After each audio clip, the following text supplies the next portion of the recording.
Another meaningless session of scrolling, and despite our ignorance of the efforts that it needs, that we want meaning. We want our lives to be meaningful. How frustrating!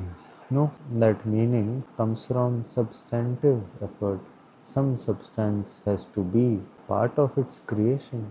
Now, I'm not even saying that meaning is guaranteed. Even if you put the efforts, even if you found out that you could do things that are not done out of ignorance, that you could be less ignorant, does not mean your life will be more meaningful.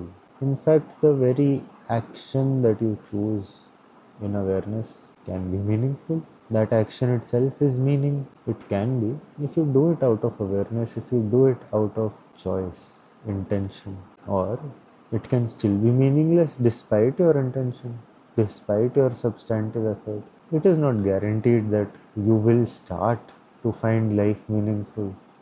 There is no guarantee of this. In fact, the only guarantee that life comes with, the only truth that is absolutely true and is completely sure to come to happen, is that you will die. I will die. Everybody you know, love, have ever loved, will ever know, and will ever love, will ever hate, have ever hated, hate today, is going to die. There is no surviving life. That is guaranteed. That is the only guarantee. A few years ago, I don't know how many years ago, I had this theory about what happens after somebody dies.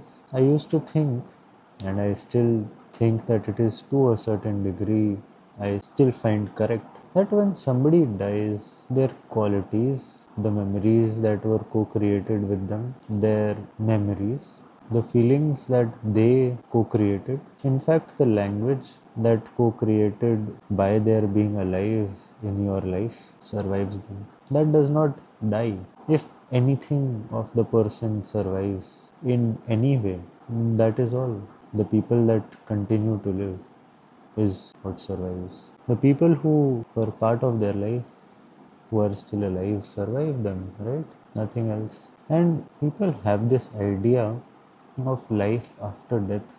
I don't know anything about it. Whether it is true or not, I don't really think it matters all that much. What survives? Very little. What survives is the people who continue to live without that alive person. The people who survive still have to live with that person. In fact, they cannot live without that person. Oftentimes that person is simply a dead person, a person with whom you cannot make any more memories, a person with whom you cannot have any more conversations, a person with whom you cannot do anything really, except that you come to embody some aspect, some part of who they used to do. That they live on in your language, they live on in the feelings you feel or don't feel. Death is something that we all must come to grips with. Nobody is living to survive this. Nobody is going to. You're all going to die. Maybe that's what makes life precious, if life is precious. Although a lot of what happens today makes me doubt how preciously we treat life, you and me. But the question of death, like I said, life after death, is unanswerable. Nothing else except what I have spoken of, really, and the name of the person, the relation you shared with the person. And not only the name of that relation, but the real experiential relation, the emotional relation that survives, that stays part of who you are. This is death. As difficult that is to hear, it is not something you can live in ignorance of.